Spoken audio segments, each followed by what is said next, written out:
ಓಂ ನಮಃ ಶಿವಾಯ.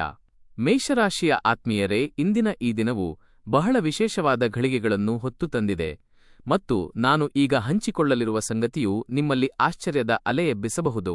ಇವತ್ತಿನ ದಿವಸ ನಿಮ್ಮ ಬಗ್ಗೆ ಯಾರು ಅತಿಯಾದ ವ್ಯಾಮೋಹ ಅಥವಾ ಗಾಢವಾದ ಸೆಳೆತವನ್ನು ಬೆಳೆಸಿಕೊಂಡಿದ್ದಾರೆ ಎಂಬ ನಿಗೂಢ ಸತ್ಯ ನಿಮಗೆ ಗೋಚರವಾಗಲಿದೆ.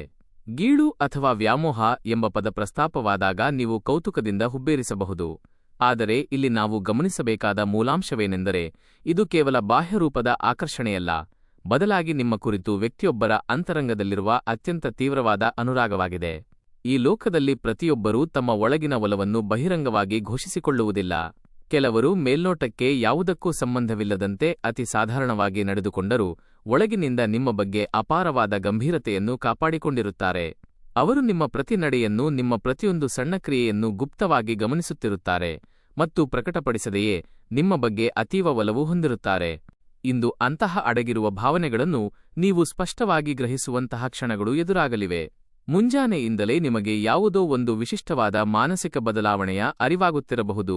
ಒಬ್ಬ ನಿರ್ದಿಷ್ಟ ವ್ಯಕ್ತಿಯ ನೆನಪು ಪುನರಾವರ್ತಿತವಾಗಿ ನಿಮ್ಮ ಸ್ಮೃತಿಪಟಲದಲ್ಲಿ ಸುಳಿಯುತ್ತಿರಬಹುದು, ಅಥವಾ ಯಾರೋ ನಿಮ್ಮನ್ನು ಮೌನವಾಗಿ ಪಹರೆ ಕಾಯುತ್ತಿದ್ದಾರೆ ಎಂಬ ಭಾಸ ಉಂಟಾಗುತ್ತಿರಬಹುದು. ಇದು ವಿನಾಕಾರಣ ಜರುಗುವ ಕ್ರಿಯೆಯಲ್ಲ.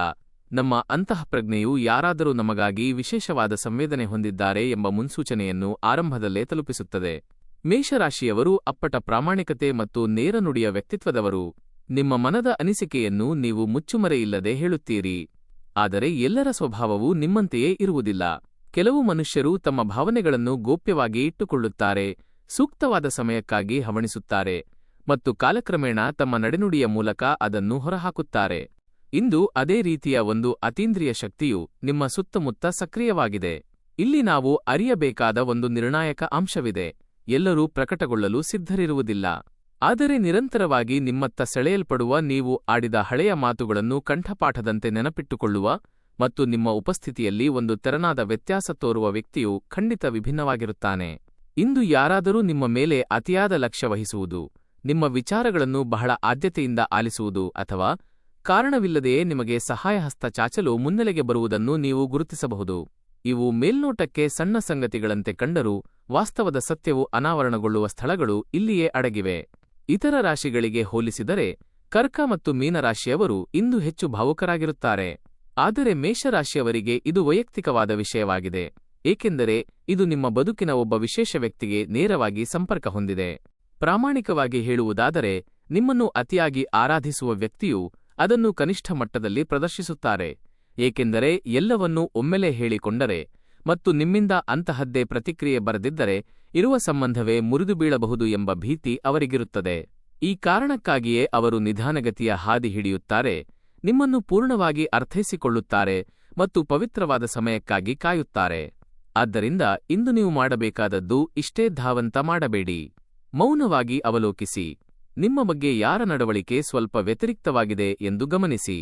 ಶಬ್ದಗಳ ಬಳಕೆಯಿಲ್ಲದೆಯೇ ನಿಮ್ಮನ್ನು ಅರಿಯಲು ಯತ್ನಿಸುತ್ತಿರುವವರು ಯಾರು ಎಂಬುದನ್ನು ನೋಡಿ, ಏಕೆಂದರೆ ಆ ವ್ಯಕ್ತಿಯೇ ನಿಮ್ಮೊಂದಿಗೆ ಆಳವಾಗಿ ಬೆಸೆದುಕೊಂಡಿರುವ ಜೀವಿ ಮತ್ತು ಇಂದು ನೀವು ಅವರ ಸುಳಿವುಗಳನ್ನು ಹೆಚ್ಚು ನಿಖರವಾಗಿ ನೋಡಲು ಪ್ರಾರಂಭಿಸಬಹುದು.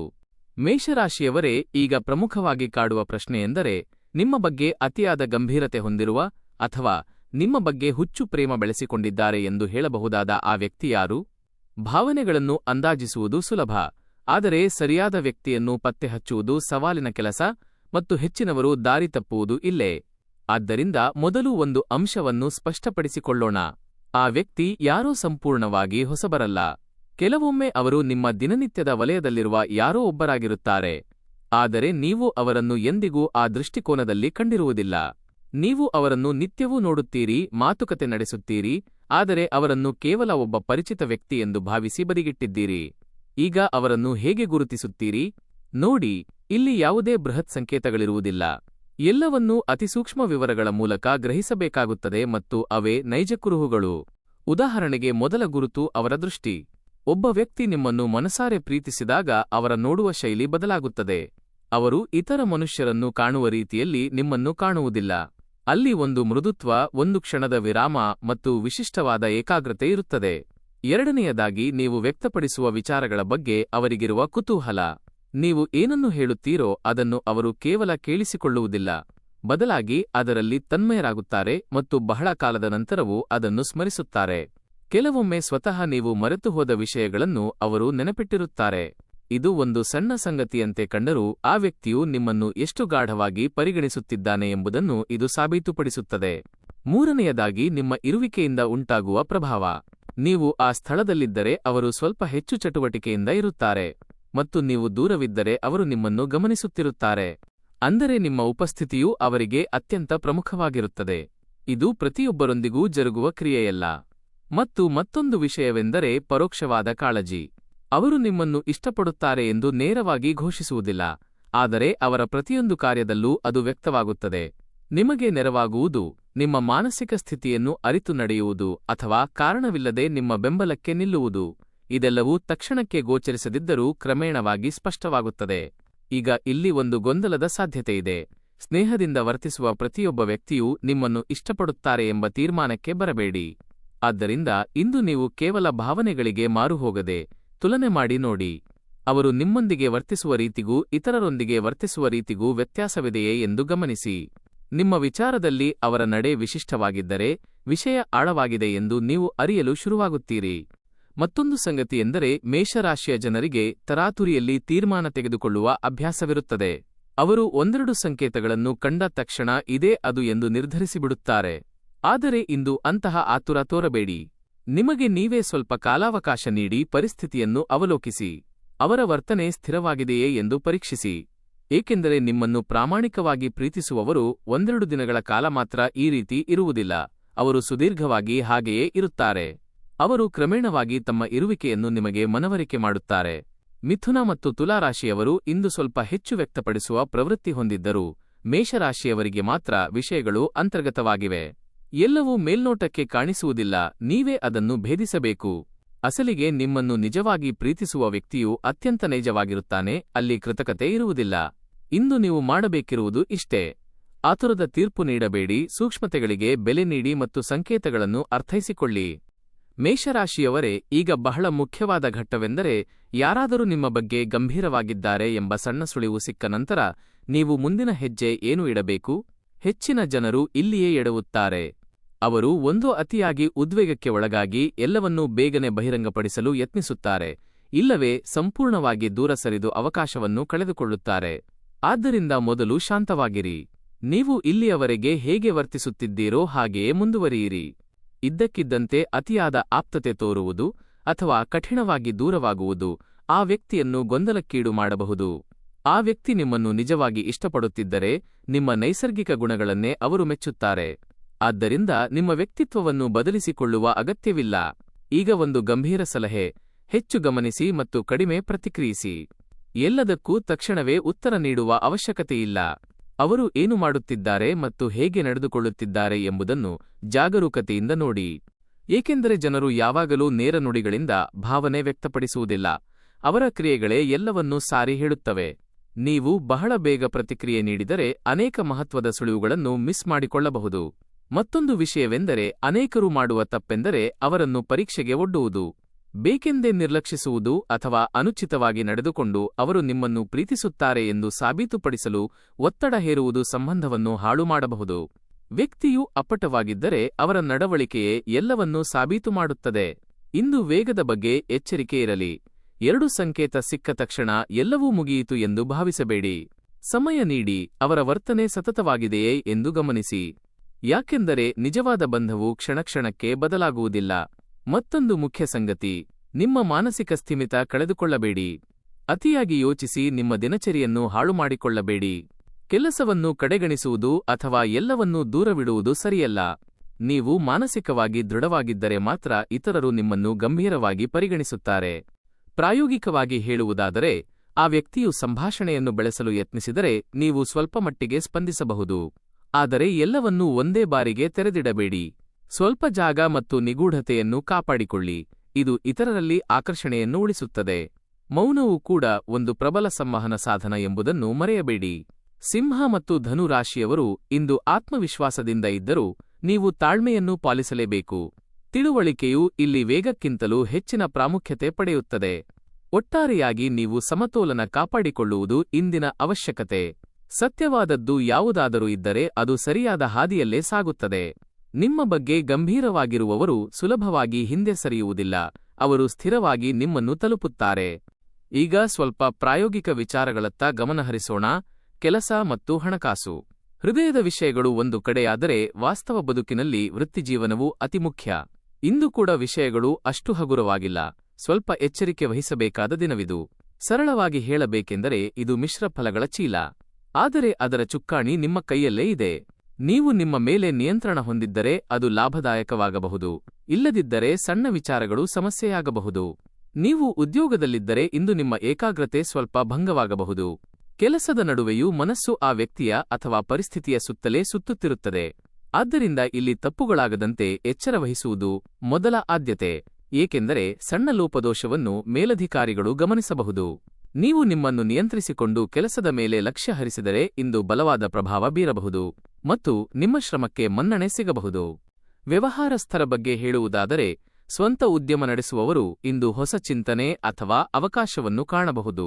ಆದರೆ ತಕ್ಷಣವೇ ಅದರಲ್ಲಿ ಜಿಗಿಯುವುದು ತಪ್ಪು. ಮೊದಲು ಪೂರ್ಣವಾಗಿ ಪರಿಶೀಲಿಸಿ ನಂತರ ಹೆಜ್ಜೆ ಇಡಿ. ಇಂದು ಯೋಜನೆಗೆ ಸುದಿನವಾದರೂ ದೊಡ್ಡ ಸಾಹಸಕ್ಕೆ ಇಳಿಯುವುದು ಬೇಡ.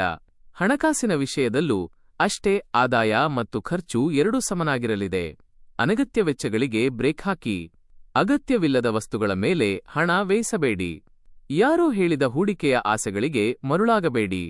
ಇಂದಿನ ಪ್ರಭಾವವು ನಂತರ ವಿಷಾದಕ್ಕೆ ದಾರಿಯಾಗದಂತೆ ನೋಡಿಕೊಳ್ಳಿ. ನಿಮ್ಮ ಮನಸ್ಥಿತಿ ಕೆಲಸದ ಮೇಲೆ ಪ್ರಭಾವ ಬೀರಬಹುದು. ಅದನ್ನು ಸಮತೋಲನಗೊಳಿಸಿದರೆ ದಿನವೂ ನಿಮ್ಮ ಪರವಾಗಿ ಇರುತ್ತದೆ. ಮಕರ ಮತ್ತು ಕನ್ಯಾ ರಾಶಿಯವರು ಇಂದು ಸ್ಥಿರವಾಗಿರುತ್ತಾರೆ, ಆದರೆ ಮ್ಯಾಟರ್ ಬರುವುದು ನಿಮ್ಮ ಸಮತೋಲನದ ಮೇಲೆ. ನಿಮ್ಮ ಮದುವೆ ಅಥವಾ ವೈಯಕ್ತಿಕ ವಿಚಾರಗಳನ್ನು ಬದಿಗಿಟ್ಟು ಕೆಲಸದ ಮೇಲೆ ನಿಗಾ ಇಡಿ. ಇಂದಿನ ಸಂದೇಶವೇನೆಂದರೆ, ಕೆಲಸದಲ್ಲಿ ಗಮನವಿರಲಿ, ಖರ್ಚನ್ನು ಮಿತಗೊಳಿಸಿ ಮತ್ತು ಆತುರದ ನಿರ್ಧಾರಗಳನ್ನು ತಡೆಹಿಡಿಯಿರಿ. ಇಂದು ನೀವು ಮಾಡುವ ಶ್ರಮವು ಭವಿಷ್ಯದ ಅಡಿಪಾಯವಾಗಲಿದೆ. ಇಂದಿನ ದಿನವು ಸಣ್ಣದಲ್ಲ, ಇದು ದೊಡ್ಡ ಬದಲಾವಣೆಯ ಮುನ್ನುಡಿ. ಇದನ್ನು ಸರಿಯಾಗಿ ನಿರ್ವಹಿಸಿದರೆ ಮುಂದಿನ ದಿನಗಳಲ್ಲಿ ನೀವು ಖಂಡಿತವಾಗಿಯೂ ಸಫಲರಾಗುತ್ತೀರಿ. ಮೇಷರಾಶಿಯವರೇ, ಈಗ ಹೆಚ್ಚು ಪ್ರಭಾವಶಾಲಿಯಾದ ಭಾಗಕ್ಕೆ ಬರೋಣ. ಅದು ನಿಮ್ಮ ಭಾವನೆಗಳು ಮತ್ತು ಸಂಬಂಧಗಳು.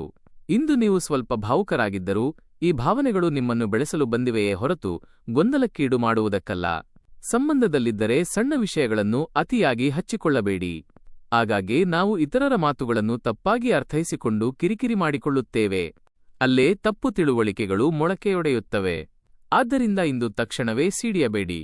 ಸ್ವಲ್ಪ ನಿರೀಕ್ಷಿಸಿ, ಸತ್ಯವನ್ನು ಅರಿತು ನಂತರ ಮಾತನಾಡಿ. ಇಂದು ನೀವು ನಿಮ್ಮ ನಾಲಿಗೆಯ ಮೇಲೆ ಹತೋಟಿ ಹೊಂದಿದ್ದರೆ ಸಂಬಂಧಗಳು ಇನ್ನಷ್ಟು ಗಟ್ಟಿಯಾಗುತ್ತವೆ.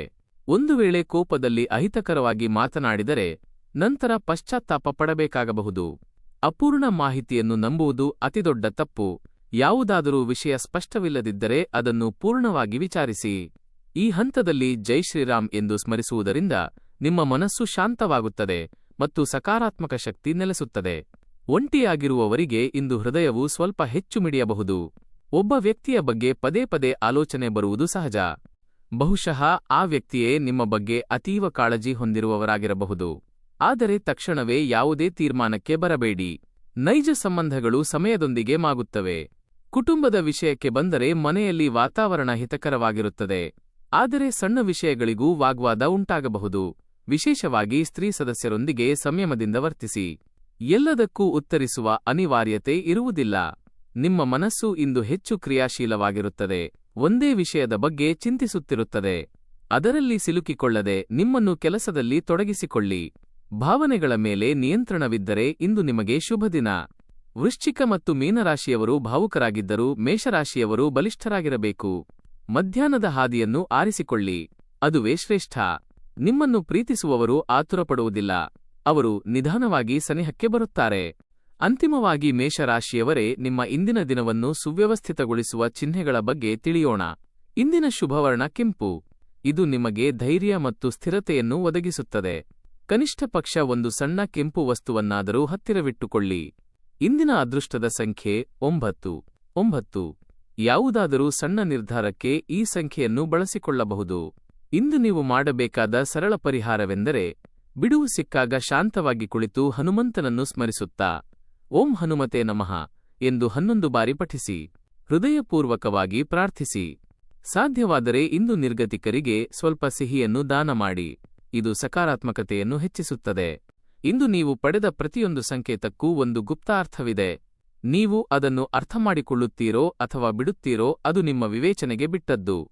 ಪ್ರಾಮಾಣಿಕವಾಗಿ ಹೇಳುವುದಾದರೆ, ನಿಮ್ಮನ್ನು ನಿಜವಾಗಿ ಇಷ್ಟಪಡುವವರನ್ನು ಗುರುತಿಸಲು ಇಂದಿನ ದಿನವು ಉತ್ತಮ ಅವಕಾಶ ನೀಡಿದೆ. ಆದರೆ ಇದರಲ್ಲಿ ಆತುರಬೇಡ, ವಿಷಯಗಳು ತಾವಾಗಿಯೇ ಅನಾವರಣಗೊಳ್ಳಲಿ. ನಿಧಾನವಾಗಿ ಕಟ್ಟುವ ಸಂಬಂಧಗಳು ಹೆಚ್ಚು ಬಾಳಿಕೆ ಬರುತ್ತವೆ. ಈ ಮಾಹಿತಿಯು ನಿಮಗೆ ಸಹಕಾರಿಯಾದಲ್ಲಿ ಲೈಕ್ ಮಾಡಿ ಮತ್ತು ಚಂದಾದಾರರಾಗಿ. ಹೋಗುವ ಮೊದಲು ಕಾಮೆಂಟ್ ಬಾಕ್ಸ್ನಲ್ಲಿ ಜೈ ಬಜರಂಗಬಲಿ ಎಂದು ಬರೆಯಿರಿ. ನಿಮಗೆ ಶುಭವಾಗಲಿ, ಮತ್ತೆ ಭೇಟಿಯಾಗೋಣ.